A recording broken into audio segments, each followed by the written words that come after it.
Assalamualaikum warahmatullahi wabarakatuh.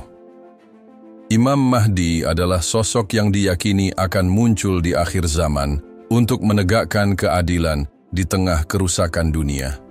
Ia bukan nabi, tapi kepemimpinannya diimani oleh mayoritas umat Islam. Namanya sering disebut dalam ceramah-ceramah akhir zaman, diangkat dalam buku-buku eskatologi, bahkan dipakai sebagai tameng oleh banyak orang yang haus kuasa. Tapi tak banyak yang benar-benar memahami siapa sebenarnya Imam Mahdi, apa syarat-syaratnya, dan mengapa tidak semua yang mengaku Mahdi bisa dipercaya. Kata Mahdi berasal dari akar kata huda, artinya petunjuk. Secara bahasa, Mahdi berarti orang yang diberi petunjuk. Tapi dalam konteks keimanan, Imam Mahdi adalah pemimpin yang akan dibangkitkan oleh Allah Subhanahu wa Ta'ala di akhir zaman untuk memperbaiki dunia yang penuh kezaliman. Ia datang bukan dengan misi politik, tapi dengan amanah dari langit. Dalam hadis riwayat Abu Daud disebutkan bahwa Nabi Muhammad SAW bersabda, "Jika dunia tinggal sehari lagi, niscaya Allah Subhanahu wa Ta'ala akan memanjangkan hari itu hingga Dia mengutus seorang laki-laki dari keluargaku, namanya seperti namaku dan nama ayahnya seperti nama ayahku. Ia akan memenuhi bumi dengan keadilan sebagaimana sebelumnya dipenuhi kezaliman." Hadis ini adalah dasar utama keyakinan umat terhadap kemunculan Imam Mahdi. Mayoritas ulama Ahlus Sunnah sepakat bahwa Imam Mahdi adalah seorang lelaki dari keturunan Nabi Muhammad SAW melalui jalur Fatimah. Hadis riwayat Abu Daud juga menyebut, "Mahdi adalah dari keturunanku, dari anak cucu Fatimah." Artinya, nasab Imam Mahdi tidak bisa dipalsukan. Ia bukan sembarang orang yang kebetulan saleh atau populer. Ia harus berasal dari keluarga Nabi. Imam Mahdi juga tidak akan mengklaim dirinya sejak awal. Dalam hadis riwayat Ibnu Majah disebutkan bahwa Imam Mahdi tidak akan mengenali dirinya sebagai Mahdi hingga Allah Subhanahu wa Ta'ala menyiapkannya dan membimbingnya. Bahkan dalam beberapa riwayat, ia akan menolak baiat umat hingga dipaksa oleh sekelompok orang yang membaiatnya di depan Ka'bah. Ini menandakan bahwa Imam Mahdi bukan sosok haus kekuasaan. Ia dipilih, bukan memilih. Ulama seperti Imam As-Suyuti dalam kitab Al-Urf Al-Wardi fi Akhbar Al-Mahdi menyebutkan bahwa Imam Mahdi akan muncul saat umat Islam terpecah, konflik meluas, dan kezaliman merajalela. Ia akan memimpin selama 7 atau 9 tahun, membawa keadilan, menaklukkan banyak negeri, dan menjadi imam salat bersama Nabi Isa alaihissalam yang turun kembali ke bumi. Dalam pandangan Syiah, khususnya Syiah Imamiyah, konsep Imam Mahdi lebih spesifik lagi. Mereka meyakini bahwa Imam Mahdi adalah Muhammad bin Hasan al-Askari, imam ke-12 dari garis keturunan Ahlul Bait. Ia lahir pada abad ke-3 Hijriah, kemudian ghaib atau hilang secara ghaib, dan akan kembali muncul sebagai Mahdi di akhir zaman. Ini dikenal sebagai doktrin Ghaibah Kubra, yang hingga kini menjadi fondasi teologi Syiah. Meski berbeda pandangan soal identitas dan cara kemunculan Imam Mahdi, kedua mazhab besar Islam sepakat bahwa Mahdi bukan sosok biasa. Ia tidak bisa ditunjuk, tidak bisa mengangkat dirinya sendiri, dan tidak bisa muncul atas nama kelompok tertentu. Siapapun yang mengaku-ngaku sebagai Mahdi tanpa memenuhi syarat nasab dan sifat kenabian, jelas menyimpang. Masalahnya, dalam sejarah Islam, selalu saja ada orang-orang yang mengklaim sebagai Imam Mahdi. Ada yang mengaku mendapat ilham, ada yang sekadar memakai nama Muhammad bin Abdullah dan merasa cocok. Ada pula yang dimanipulasi kelompoknya untuk diangkat sebagai simbol perlawanan, padahal semua ini bertentangan dengan ajaran yang benar. Dalam hadis riwayat Bukhari, Nabi Muhammad SAW bersabda, "Barang siapa yang berdusta atas namaku dengan sengaja, maka hendaklah ia menempati tempat duduknya di neraka." Klaim palsu sebagai Mahdi atau menunjuk seseorang sebagai Mahdi tanpa dasar syar'i termasuk bentuk kebohongan agama yang besar. Karena itulah para ulama menekankan pentingnya kehati-hatian dalam menerima klaim Mahdi. Dalam kitab Al-Fitan karya Nu'aim bin Hammad, salah satu ulama awal yang menulis khusus tentang fitnah akhir zaman, disebutkan bahwa banyak orang akan mengaku Mahdi, tapi hanya satu yang benar. Dan Mahdi sejati tidak membawa senjata sejak awal, tapi membawa kejujuran, ilmu, dan keadilan. Penting pula dipahami bahwa kemunculan Imam Mahdi adalah bagian dari takdir besar. Ia tidak bisa dimunculkan lewat gerakan politik atau revolusi bersenjata. Siapapun yang mengangkat Mahdi karena ambisi dunia, sesungguhnya sedang menodai kesucian tanda-tanda akhir zaman. Bahkan bisa jadi, mereka menjadi pembuka bagi fitnah yang lebih besar. Dalam Quran Surat Al-Baqarah ayat 256, Allah Subhanahu wa Ta'ala berfirman, "Tidak ada paksaan dalam agama." Maka Mahdi sejati tidak datang dengan paksaan. Ia hadir karena keadaan menuntut, bukan karena ambisi pribadi. Ia membawa rahmat, bukan ancaman. Setelah memahami siapa sebenarnya Imam Mahdi dalam Islam, dan apa saja syarat yang telah ditetapkan lewat hadis dan ulama, kita masuk ke babak sejarah yang gelap. Saat seorang pria memanfaatkan ketidaktahuan umat, lalu menunjuk iparnya sendiri sebagai Imam Mahdi. Ia bukan hanya membuat klaim, tapi mengubah jantung Islam menjadi ladang perang. Namanya Juhaiman al-Otaibi. Juhaiman bukan orang sembarangan. Ia lahir di Najd, wilayah yang keras secara budaya dan agama. Ia besar dalam lingkungan Badui, memegang teguh paham Puritanisme Islam, dan sejak muda aktif dalam pendidikan agama yang ketat. Ia pernah bergabung dalam Garda Nasional Arab Saudi, pasukan elit kerajaan. Tapi perlahan, Juhaiman mulai merasa ada yang salah. Ia memandang kerajaan sudah terlalu condong pada modernisasi, mencintai dunia, dan tunduk pada pengaruh barat. Ia meyakini sistem Islam yang murni telah dikotori oleh istana. Dari sinilah pemikirannya mulai menyimpang.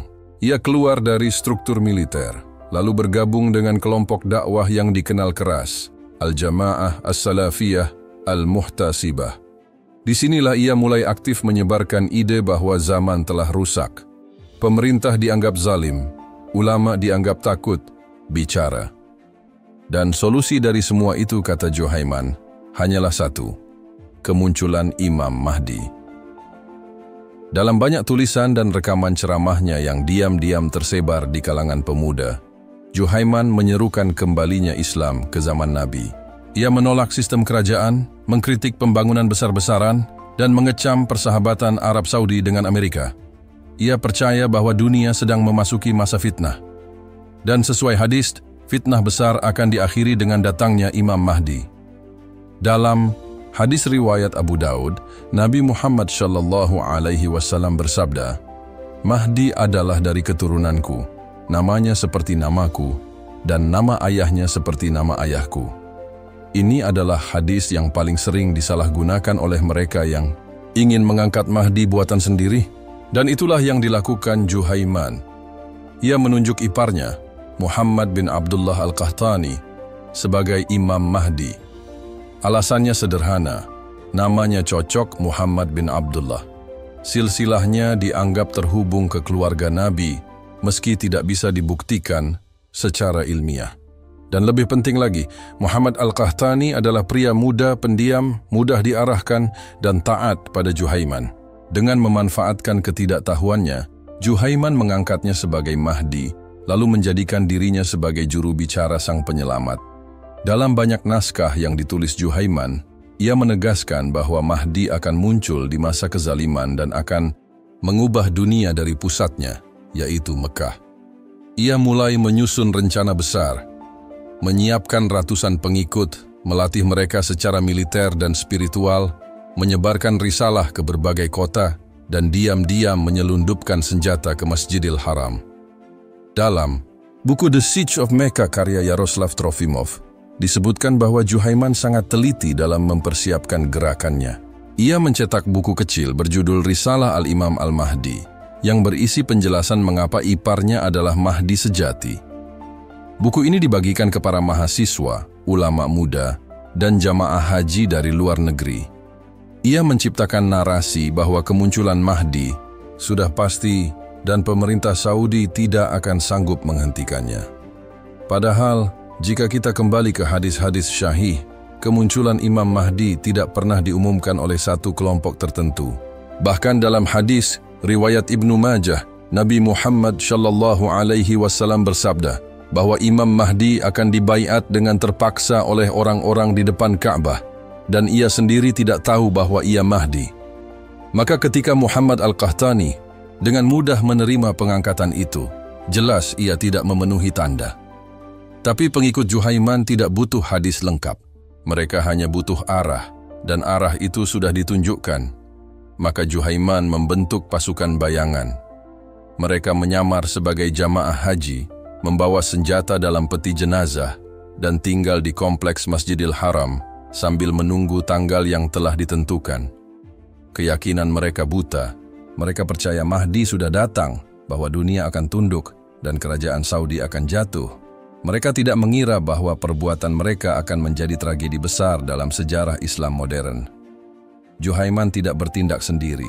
Ia membungkus gerakannya dengan doktrin. Ia menyebarkan hadis-hadis daif yang menguatkan klaimnya. Ia menyebarkan narasi bahwa siapapun yang menolak Mahdi akan dianggap musuh Islam. Dalam pemikiran Juhaiman, tidak ada jalan tengah. Hanya ada kami dan mereka. Hanya ada kebenaran mutlak dan kekufuran mutlak. Dan itu semua didasarkan pada satu klaim palsu. Mahdi telah datang dan dia iparku. Dalam Quran surat Al-Hujurat ayat 6, Allah Subhanahu wa Ta'ala berfirman, "Hai orang-orang yang beriman, jika datang kepadamu orang fasik membawa berita, maka periksalah dengan teliti." Ayat ini seolah dilupakan. Juhaiman tidak memberi ruang untuk tabayyun. Ia memaksa umat percaya, lalu bertindak. Tanggal 20 Muharram tahun 1400 Hijriah, langit Mekkah masih gelap. Ribuan jamaah memadati Masjidil Haram seperti biasa. Suara azan subuh menggema, menggugah hati setiap muslim yang bersiap menyambut hari dengan doa. Tak, ada yang menyangka pagi itu akan berubah jadi neraka. Di antara jamaah itu, puluhan pria menyebar dalam barisan. Mereka terlihat seperti jamaah biasa, berjubah putih, berwajah teduh. Tapi di balik senyum, mereka menyembunyikan niat. Di bawah tanah masjid, peti-peti jenazah yang dikirim beberapa hari sebelumnya ternyata bukan berisi mayat, melainkan senapan, otomatis granat, amunisi, dan peralatan perang. Juhaiman dan pasukannya telah menyusun rencana ini selama berbulan-bulan. Mereka tahu semua celah pengamanan. Mereka tahu waktu paling lengah adalah saat imam mengucap salam di akhir salat subuh. Dan benar saja, saat imam menyelesaikan tahiyat akhir, suara tembakan tiba-tiba meledak. Seorang penjaga keamanan roboh. Lalu puluhan suara senjata menyusul. Jamaah panik. Teriakan menggema. Asap mesiu menyesakkan udara suci Masjidil Haram. Dalam sekejap, seluruh kompleks Ka'bah dikuasai. Pintu-pintu dikunci dari dalam, menara pengawas diambil alih, dan pengeras suara Masjidil Haram yang biasanya mengumandangkan takbir dan bacaan Quran, kini memutar suara Juhaiman. Dengan suara lantang, ia mengumumkan bahwa Imam Mahdi telah muncul, dan umat Islam wajib berbayat kepadanya. Pria yang disebut Mahdi, Muhammad bin Abdullah Al-Qahtani, berdiri di samping Juhaiman. Ia tampak kebingungan. Tak bicara, sepatah kata pun. Tapi Juhaiman tak peduli. Bagi pengikutnya, ini saatnya revolusi. Saatnya membersihkan dunia dari kezaliman. Dan semua dimulai dari titik paling suci, Ka'bah. Dalam hadis riwayat Abu Daud, Nabi Muhammad SAW bersabda bahwa Imam Mahdi akan dibaiat di antara rukun dan makam Ibrahim. Hadis ini dijadikan dalil utama Juhaiman. Tapi mereka lupakan bahwa baiat itu harus dilakukan secara damai, bukan dengan todongan senjata. Harus dilakukan dengan syariat, bukan dengan peluru. Jamaah yang tertawan digiring ke sudut-sudut masjid. Siapa yang menolak tunduk, diancam. Siapa yang mencoba melawan, dipukuli. Para penjaga yang mencoba merebut senjata dibantai. Darah membasahi marmer putih di sekitar Ka'bah. Beberapa jamaah haji yang tak tahu apa-apa ikut menjadi korban. Kabar ini cepat menyebar. Pemerintah Arab Saudi gempar. Raja saat itu langsung memanggil menteri dalam negeri dan pasukan elit. Tapi tidak semudah itu. Ini bukan perampokan biasa. Ini penyerbuan terhadap rumah Allah Subhanahu wa Ta'ala. Dan yang lebih rumit, pelakunya mengaku membawa Imam Mahdi. Dunia Islam pun terguncang. Berita tentang penyerbuan ini menyebar ke Mesir, Pakistan, Yaman, dan Indonesia. Banyak yang tak percaya. Masjidil Haram diserbu, siapa yang berani? Tapi inilah kenyataannya. Ka'bah dijadikan panggung kudeta, atas nama Mahdi, atas nama Islam, atas nama kebenaran palsu. Juhaiman memanfaatkan waktu. Selama beberapa hari ia terus menyebarkan propaganda lewat pengeras suara. Ia bacakan ayat-ayat Quran, hadis akhir zaman, dan risalah Imam Mahdi yang ia tulis sendiri. Dalam Quran surat Al-Baqarah ayat 211, Allah Subhanahu wa Ta'ala berfirman, "Berapa banyak ayat yang jelas telah kami turunkan kepada mereka. Tetapi tidak ada yang lebih zalim daripada orang yang menyembunyikan kebenaran setelah jelas baginya." Ayat ini seharusnya jadi cermin, tapi Juhaiman membalik maknanya. Ia merasa dirinya membawa kebenaran, meski darah mengalir di bawah Ka'bah. Pemerintah Saudi menghadapi dilema besar. Pasukan tidak bisa sembarangan masuk. Masjidil Haram adalah tanah haram. Bahkan memburu hewan pun dilarang di sana, apalagi melepaskan tembakan. Maka mereka meminta fatwa ulama besar. Apakah boleh menyerang tempat suci jika dikuasai pemberontak? Bersenjata, ulama-ulama sepakat. Dalam keadaan darurat menjaga jiwa lebih utama. Dalam hadis riwayat Bukhari, Nabi Muhammad SAW bersabda, "Hancurnya dunia lebih ringan bagi Allah Subhanahu wa Ta'ala daripada pembunuhan terhadap satu jiwa muslim tanpa hak." Tapi dalam kondisi seperti ini, diam berarti membiarkan pembantaian berlanjut. Maka dikeluarkanlah fatwa, bebaskan Ka'bah, walau dengan kekuatan. Langkah pertama yang diambil adalah memanggil ulama-ulama senior dari Dewan Ulama Besar. Mereka diminta memutuskan, apakah boleh menggunakan senjata dalam Masjidil Haram untuk membebaskan Ka'bah dari para pembangkang yang membawa senapan? Jawabannya, tidak bisa langsung keluar. Para ulama menggali dalil. Mereka menelaah hadis. Mereka menimbang maslahat dan mudarat. Dalam Quran surat Al-Hajj ayat 25, Allah Subhanahu wa Ta'ala berfirman, "Sesungguhnya orang-orang yang kafir dan menghalangi manusia dari jalan Allah dan Masjidil Haram akan kami rasakan azab yang pedih." Ayat ini memperlihatkan bahwa siapapun yang mengganggu keamanan Ka'bah termasuk pelaku kejahatan besar. Maka membiarkan mereka terus bercokol adalah bentuk kelalaian besar. Akhirnya, setelah beberapa hari, keluarlah fatwa. Menyerbu Masjidil Haram untuk membebaskan rumah Allah Subhanahu wa Ta'ala dari orang-orang yang menodainya adalah wajib. Maka perintah pun disusun, serangan akan diluncurkan. Tapi karena kompleks masjid sangat luas dan banyak lorong bawah tanah, tugas ini tak bisa diserahkan pada tentara biasa. Pasukan elit Saudi dikerahkan. Namun mereka belum pernah bertempur dalam medan sekompleks itu. Maka datanglah bantuan asing. Beberapa teknisi dari Prancis yang bukan Muslim diterbangkan secara rahasia ke Saudi. Tapi karena non-Muslim dilarang masuk Mekah, mereka diberi syahadat sementara oleh pihak kerajaan. Dalam laporan The Siege of Mecca karya Yaroslav Trofimov, disebutkan bahwa para teknisi Prancis itu memberikan strategi pertempuran dan alat pendeteksi panas untuk menembus kegelapan lorong. Sementara itu, di dalam masjid, para pengikut Juhaiman mulai kelelahan. Air makin sedikit, makanan habis. Mereka hidup dalam gelap, dikelilingi mayat, dan mulai meragukan klaim Imam Mahdi mereka sendiri. Tapi Juhaiman tetap keras. Ia terus memutar ayat dan hadis lewat pengeras suara. Ia berteriak bahwa bala bantuan langit akan datang. Tapi yang datang bukan malaikat. Yang datang adalah granat, gas, dan peluru. Serangan dimulai dari pintu-pintu luar. Pasukan Saudi menembakkan gas air mata dan gas beracun ke dalam kompleks masjid. Beberapa pasukan menyusup lewat atap, sebagian lewat lorong, bawah tanah. Pertempuran berlangsung sengit. Pengikut Juhaiman yang sudah dilatih militer membalas dengan senapan otomatis. Tapi pasukan negara lebih lengkap. Satu persatu titik dikuasai, darah kembali mengalir di marmer suci. Banyak yang gugur tanpa sempat melawan. Sebagian jatuh karena gas, sebagian karena peluru. Mayat bergelimpangan di mihrab. di bawah tangga, di lorong-lorong gelap yang sempit. Tak ada takbir, tak ada doa. Yang ada hanya teriakan, dentuman, dan tubuh tak bernyawa.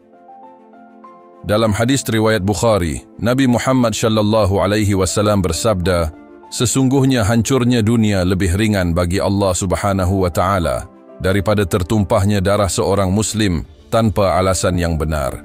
Tapi hari itu, darah ditumpahkan demi menyelamatkan rumahnya dari orang-orang yang memakainya sebagai tameng. Muhammad bin Abdullah Al-Qahtani, pria yang disebut Imam Mahdi oleh Juhaiman, akhirnya ditemukan tewas. Ada yang menyebut ia tertembak di kepala. Ada yang mengatakan ia bunuh diri karena tekanan. Tidak ada yang tahu pasti. Tapi yang jelas, Mahdi yang dijanjikan tidak seharusnya mati dengan senjata di tangannya. Ia seharusnya muncul membawa kedamaian, bukan kekacauan. Kematian Sang Mahdi palsu membuat moral pengikutnya runtuh. Sebagian menyerah, sebagian tetap bertahan karena takut. Tapi semua tahu, misi mereka telah gagal. Revolusi yang dijanjikan tak datang. Dunia tak tunduk, justru mereka yang tunduk satu persatu dengan tangan diikat dan wajah tertunduk. Operasi pembebasan Masjidil Haram berlangsung selama lebih dari 2 pekan. Ratusan orang tewas, baik dari pihak pemberontak, tentara maupun jamaah yang tak bersalah. Ka'bah berdiri diam di tengah semua itu, seolah menyaksikan bagaimana namanya dijadikan alat kebohongan. Tempat suci menjadi ladang pembantaian, bukan oleh kafir, tapi oleh mereka yang mengaku membawa Islam murni. Setelah selesai, tentara membersihkan sisa-sisa pertempuran. Darah dicuci. Mayat dikuburkan diam-diam, Masjidil Haram ditutup sementara. Dan dunia pun melihat kenyataan yang pahit, bahwa tidak ada tempat yang benar-benar aman dari manipulasi atas nama agama. Bahkan Ka'bah bisa direbut jika umat terlalu mudah percaya pada orang yang membawa nama Imam Mahdi tanpa bukti. Juhaiman sendiri ditangkap dalam keadaan hidup. Ia digiring keluar Masjidil Haram dengan tangan terikat, jubah compang-camping, dan wajah tetap keras. Di tengah pasukan bersenjata, ia masih menunduk penuh keyakinan, seolah yakin bahwa kekalahannya hanyalah ujian sesaat. Ia tidak menangis. Ia tidak meminta ampun. Karena dalam pikirannya, ia tidak merasa bersalah. Ia merasa sedang menjalankan misi ilahi, meskipun ratusan nyawa telah menjadi tumbalnya. Pemerintah Saudi segera membentuk pengadilan khusus. Para pemberontak diadili di hadapan ulama, jaksa, dan perwira negara. Persidangan dilakukan tertutup, tidak disiarkan, tidak diliput. Tapi catatan-catatannya bocor keluar, dan publik segera tahu, Juhaiman tetap tidak mengaku salah. Ia mengatakan bahwa yang ia lakukan semata-mata karena Allah Subhanahu wa Ta'ala, dan bahwa Imam Mahdi yang ia angkat adalah sosok yang dijanjikan dalam hadis. Padahal, hadis-hadis syahih menyebutkan bahwa Imam Mahdi tidak akan muncul membawa kekerasan. Dalam hadis riwayat Ibnu Majah, Nabi Muhammad SAW bersabda, "Akan ada di akhir zaman seorang khalifah dari umatku yang akan memenuhi bumi dengan keadilan sebagaimana sebelumnya dipenuhi kezaliman." Tapi Juhaiman tidak menghadirkan keadilan. Ia menghadirkan kepanikan, kematian, dan perpecahan. Dalam sidang, Juhaiman kembali membaca potongan-potongan ayat dan hadis yang ia gunakan sejak awal. Tapi tidak ada yang baru. Semua dalil sudah diselewengkan dari konteks. Tidak ada bukti nyata bahwa Mahdi yang ia angkat berasal dari keturunan Nabi Muhammad SAW. Tidak ada kejelasan nasab, tidak ada penampakan sifat-sifat kenabian. Yang ada hanya nama yang kebetulan cocok, Muhammad bin Abdullah. Putusan pengadilan pun tegas, hukuman mati. Bukan hanya untuk Juhaiman, tapi juga untuk lebih dari 60 orang pengikutnya. Mereka dieksekusi di hadapan publik. Tubuh mereka dijatuhkan oleh regu tembak. Tidak ada perayaan, tidak ada yel-yel. Yang tersisa hanya kesunyian dan pelajaran pahit. Tapi benarkah eksekusi itu menghentikan segalanya? Tidak. Justru setelah kematian Juhaiman, ideologinya hidup lebih liar. Banyak kelompok ekstrim menjadikan kisahnya sebagai inspirasi. Di kalangan jihadis garis keras, Juhaiman dipandang sebagai syahid yang gagal. Ia dikenang bukan karena dosa, tapi karena keberaniannya melawan kerajaan dan barat. Bagi mereka, menyerang Ka'bah bukan pengkhianatan, tapi jihad. Beberapa tahun setelah peristiwa ini, pemikiran Juhaiman muncul dalam narasi-narasi baru. Kelompok seperti Al-Qaeda dan beberapa faksi militan di Irak dan Syam mulai mengadopsi gaya seruannya, mengutip ayat dan hadis, lalu mengangkat senjata. Semua dimulai dengan kalimat yang sama, dunia telah rusak, pemerintah telah murtad, dan Mahdi akan segera datang. Dalam buku The Looming Tower karya Lawrence Wright, disebutkan bahwa Osama bin Laden muda sangat terpengaruh oleh kejadian Mekah ini. Ia melihat Juhaiman sebagai potret kekecewaan yang akhirnya meledak. Bahkan beberapa strategi Al-Qaeda di masa awal terinspirasi dari cara Juhaiman menyusup ke pusat ibadah dan merancang serangan, padahal semua itu lahir dari satu titik awal, tafsir sempit atas hadis. Dalam Quran Surat Al-Isra ayat 80, Allah Subhanahu wa Ta'ala berfirman, dan katakanlah, kebenaran telah datang dan yang batil telah lenyap. Sesungguhnya yang batil itu pasti lenyap, tapi kebenaran yang diperjuangkan dengan cara batil akan berubah menjadi senjata makan. Tuan Juhaiman telah mati. Tapi pertanyaannya, berapa banyak Juhaiman baru yang lahir setelahnya? Berapa banyak orang yang mengutip hadis tanpa pemahaman, mengangkat Mahdi palsu, dan menyebarkan teror atas nama Tauhid? Banyak orang mengira bahwa Mahdi adalah penyelamat tunggal, bahwa ia akan menyapu bersih kebatilan dengan satu komando. Tapi sejarah mengajarkan, begitu seseorang mengaku Mahdi tanpa dalil dan disambut tanpa ilmu, maka kekacauan bukan dihilangkan, justru dibuka. Hadis riwayat Muslim menyebut, akan keluar dari umatku 30 pendusta, masing-masing mengaku bahwa ia adalah nabi. Meskipun Mahdi bukan nabi, tetapi aroma kenabian yang disematkan padanya bisa menggiring orang menjadi buta. Mereka berhenti berpikir, lalu rela mati demi tokoh yang hanya membawa nama besar tanpa isi. Juhaiman bukan hanya fenomena politik. Ia adalah cermin dari krisis keilmuan. Ketika umat berhenti belajar, berhenti mengkaji, dan hanya ingin segera diselamatkan oleh satu figur, saat itulah bencana datang. Karena dalam Islam, keselamatan tidak datang dari sosok Mahdi yang tiba-tiba, tapi dari ilmu dan amal yang benar. Ulama besar seperti Imam Al-Nawawi, Imam Ibnu Katsir, dan Syekh Al-Albani semua sepakat bahwa kemunculan Imam Mahdi akan membawa kedamaian, bukan pemberontakan. Ia akan diangkat oleh umat karena kemuliaannya, bukan karena propagandanya. Dan ia tidak akan muncul tiba-tiba dengan senapan dan gas air mata, melainkan dengan ilmu, ketenangan, dan keadilan. Terima kasih telah menyimak sampai akhir. Kisah Juhaiman Al-Utaibi bukan sekadar cerita sejarah, tapi peringatan bagi kita semua.